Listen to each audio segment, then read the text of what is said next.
Hello friends, momentum English class के grammar section में आपका स्वागत है। अभी हमने कुछ समय पहले सब्जेक्ट के बारे में पढ़ा कि सब्जेक्ट हम कैसे पहचानेंगे सेंटेंस में। मैं आपको थोड़ा सा उसके बारे में बताना चाहूँगा कि जो हमने पिछले वीडियोस में पढ़ा था फॉर्मेट, जिसमें आपने देखा था कि subject plus helping verb plus main verb plus object था, उसमें affirmative sentence, negative sentence, interrogative sentence में। तो उसमें जो पहला पार्ट था सब्जेक्ट, हम उसको कवर कर रहे हैं। उसमें पहले पार्ट में हमने ऑलरेडी कवर कर लिया है कि हम सब्जेक्ट पहचानेंगे कैसे, और हम अब इस पार्ट में जो कवर करने वाले हैं उसमें हम ये जानेंगे कि ये सब्जेक्ट कितने प्रकार का होता है और ये किस तरह सेंटेंस में प्रयोग किया जाता है। तो चलिए स्टार्ट करते हैं इस वीडियो को। फ्रेंड्स, सब्जेक्ट जिसकी हिंदी कर्ता होती है वो दो प्रकार का होता है। टाइप्स ऑफ सब्जेक्ट दो होते हैं, एक होता है सिंगुलर और एक होता है प्लूरल। सिंगुलर और प्लूरल, अब आप कंफ्यूज हो गए होंगे कि सिंगुलर और प्लूरल क्या है। तो चलिए हम पहले ये समझते हैं कि सिंगुलर और प्लूरल क्या होता है, जिससे कि आगे आने वाली और भी टॉपिक्स के बारे में जहाँ पे सिंगुलर और प्लूरल का प्रयोग किया जाएगा उन चीज़ों को आप अच्छे से समझ पाएँ।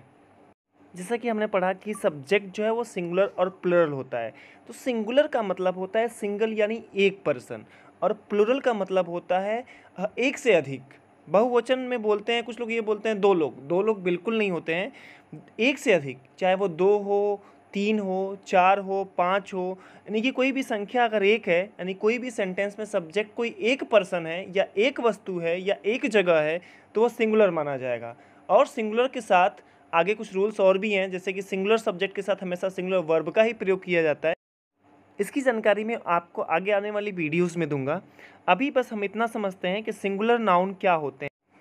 ये जो फोटो डिस्प्ले हो रहा है इसमें ये सिंगुलर के बारे में एक तरीके का स्टेटमेंट दिया गया है कि a singular noun names one person, place, thing और आइडिया। जो सिंगुलर नाउन होता है वो किसी एक के बारे में बात करता है, चाहे वो पर्सन हो, जगह हो या वस्तु हो, या आपके दिमाग में आने वाला कोई आइडिया हो।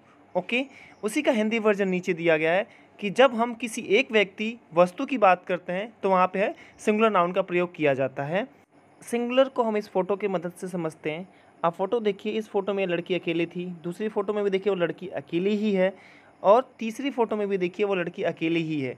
मीन्स जब हम किसी पर्सन को अकेले अकेले करके देखेंगे या अकेले अकेले उसके बारे में बात करेंगे तो वो पर्सन जो हो जाएगा वो सिंगुलर हो जाएगा। अब इसी फोटो को हम आगे कंबाइन करके देखेंगे जब प्लूरल पढ़ेंगे तो। ओके, तो आप सिंगुलर समझ गए होंगे। सिंगुलर मतलब कोई एक पर्सन जिसके बारे में बात हो रही हो।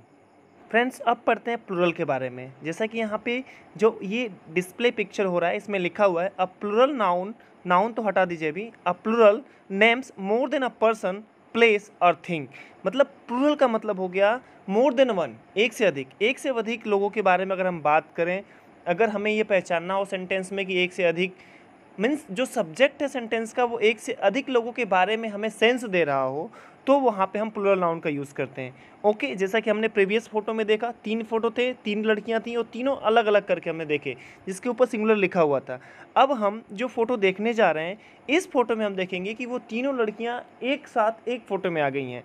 तो जब ये तीनों लड़कियाँ एक साथ एक फ़ोटो में आ जाएंगी तो वही जो हमारा वो वहाँ का, अगर उसको हमें एक सेंटेंस में बनाना होगा कि तीन लड़कियाँ यहाँ पे मोबाइल देख के या मोबाइल में देखने के बाद कुछ सोच रही हैं, या फिर ये तीन लड़कियाँ किसी चीज़ को देख के बहुत ही ज़्यादा उत्साहित हैं या आश्चर्यचकित हैं, या फिर यहाँ पे देखिए ये जो तीन लड़कियाँ हैं, ये तीनों लड़कियाँ मिलके एक कुत्ते के साथ खेल रही हैं। ओके, मीन्स यहाँ पे अगर बात तीनों लड़कियों की जाएगी तो वो प्लूरल हो गए, क्योंकि यहाँ पे लड़कियाँ कितनी हैं, एक से अधिक। और यहाँ पे अगर किसी जानवर की बात की जाएगी तो जानवर यहाँ पे एक ही दिख रहा है, तो यह कुत्ता जो है वो सिंगुलर हो गया। ओके, इस तरीके से हम सिंगुलर और प्लूरल की पहचान कर पाएंगे।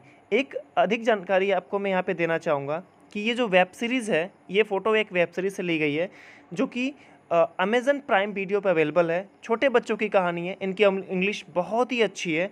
मीन्स अगर इस वेब सीरीज़ को अगर आप देखते हैं तो आपकी इंग्लिश कम्युनिकेशन लेवल जो है वो काफ़ी अच्छी इंक्रीज़ हो सकती है। ओके, जस्ट ऐड मैजिक इसका नाम है, जो कि अमेज़न पे अवेलेबल है। ओके, तो मैं आशा करता हूँ कि यहाँ पे आपने प्लूरल अच्छे से समझा, सिंगुलर और प्लूरल की पहचान आप कर पाएंगे। अगर आपको कोई परेशानी होगी सिंगुलर और प्लूरल समझने में तो please let me know, comment box में आप मुझे बताइए, या फिर आप मुझे डायरेक्टली व्हाट्सएप या फेसबुक पे मैसेज कर सकते हैं, या फिर मुझे आप पर्सनल कॉल भी कर सकते हैं। अब देखिए कि सिंगुलर जो है वो एक वचन होता है, जैसे कि ही, शी, इट, एनी नेम। अगर ये आपको कहीं भी दिख जाए, यानी कि किसी भी सेंटेंस में ही दिख जाए, शी दिख जाए या इट दिख जाए, तो वहाँ पे आपका सिंगुलर होगा। ओके, ये मैं बेसिक लेवल पे बता रहा हूँ, ये मैं एडवांस लेवल पर नहीं बता रहा हूँ।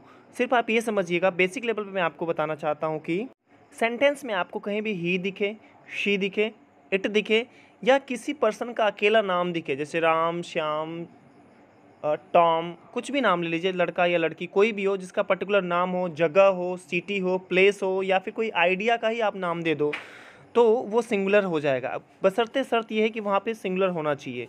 और ये 3 वर्ड जो ऊपर के दिए हुए हैं, ही, शी और इट, इसको तो आप अपने दिमाग में बिल्कुल बिठा लीजिएगा कि ये जहाँ भी होंगे वो सिंगुलर ही होंगे। ही किसी लड़के के लिए प्रयोग किया जाता है, शी किसी लड़की के लिए प्रयोग किया जाता है, और इट जो होता है वो 3 साल से जो कम छोटे बच्चे होते हैं या छोटे जानवर, बड़े जानवर के लिए भी कभी कभी यूज़ कर लेते हैं, या फिर निर्जीव वस्तुएं जैसे कुर्सी, मेज़, कार, घर, पहाड़, इन सब चीज़ों के लिए इसका हम प्रयोग कर सकते हैं। पेड़ पौधों के लिए भी हम इट का ही प्रयोग करते हैं। इसका प्रयोग हम अच्छे से पढ़ेंगे आगे, लेकिन यहाँ पे सिर्फ इतना ही समझिए।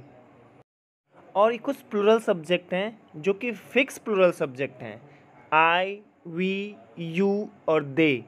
आई क्यों प्लूरल है ये जब मैं आपको एडवांस ग्रामर पढ़ाऊँगा तो उस समय बताऊँगा। आई मतलब मैं, वी मतलब हम लोग, यू मतलब तुम, और दे मतलब उनके लिए। मतलब जब किसी तीसरे की बात हो रही हो तो वहाँ पे हम दे का प्रयोग करेंगे। वे चाहे वे लोग, उनका सेंस होता है। आई मतलब मैं होता है, अपने लिए हम आई का प्रयोग करते हैं। यू तुम्हारे लिए प्रयोग करते हैं, और वी हमारे लिए प्रयोग करते हैं। ये वर्ड आपको जहाँ भी दिख जाए वो तुरंत आप समझ जाना कि ये प्लूरल है। आई के साथ अलग ही रूल चलता है, वो मैं कभी अगले वीडियो में जब इसकी ज़रूरत पड़ेगी तो मैं खुद आपको बता दूंगा। ओके, अब मैं इसके साथ ही साथ आपको कुछ न्यू वर्ड्स के साथ, ये कुछ वर्ड्स हैं जिनके सिंगुलर और प्लूरल आपको याद करने बहुत ज़रूरी हैं। जैसे कोई अगर आपसे पूछ दे कि आई का सिंगुलर क्या होता है, सॉरी प्लूरल क्या होता है। आई तो सिंगुलर माना जाता है और प्लूरल भी माना जाता है, लेकिन जब आई एज ए सिंगुलर चलेगा तो उसका प्लूरल क्या होगा, तो उसका प्लूरल वी होगा। यू का प्लूरल हमेशा यू ही होता है।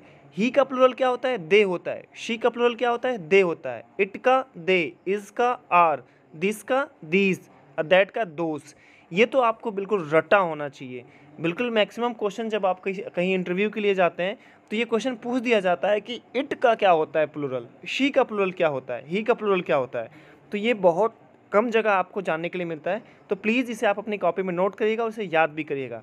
अगले पेज पे भी मैंने कुछ वर्ड छोड़ रखे हैं, जैसे ये दूसरा पेज है, इसके बाद एक और पेज है, इस पर भी मैंने कुछ वर्ड यहाँ पे रखे हुए हैं।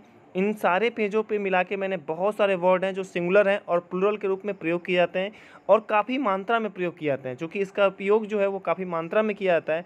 बहुत ही उपयोगी हैं, डेली यूज़ के लिए हैं। तो आप प्लीज़ आप इसे अपने कॉपी में नोट डाउन करिएगा, और अगर कोई परेशानी इसको हो रही हो समझने में इस वर्ड्स, तो आप कमेंट बॉक्स में बताइए, मेरे व्हाट्सएप के थ्रू बताइए, या फेसबुक के थ्रू बताइए, पर्सनल नंबर पे फ़ोन करके बताइए या मैसेज करिए। मैं उसको आपको समझाने की कोशिश करूँगा, क्योंकि अगर मैं एक एक करके समझाऊँगा तो ये वीडियो बहुत लंबा चला जाएगा। आप पढ़िए, वीडियो को रोक के या स्क्रीनशॉट लीजिए, स्क्रीनशॉट लेकर अपनी कॉपी में ज़रूर नोट करिए। और अगर इंग्लिश पढ़ना है आपको तो आपका एक पर्सनल नोट ज़रूर होना चाहिए। हर चीज़ ऑनलाइन और मोबाइल के भरोसे आप नहीं कर सकते हैं। ओके, मैं आशा करता हूँ कि आपको ये वीडियो समझ में आया होगा। जल्दी मिलते हैं आपसे अगले दिन के वीडियो में, तब तक के लिए जय हिंद।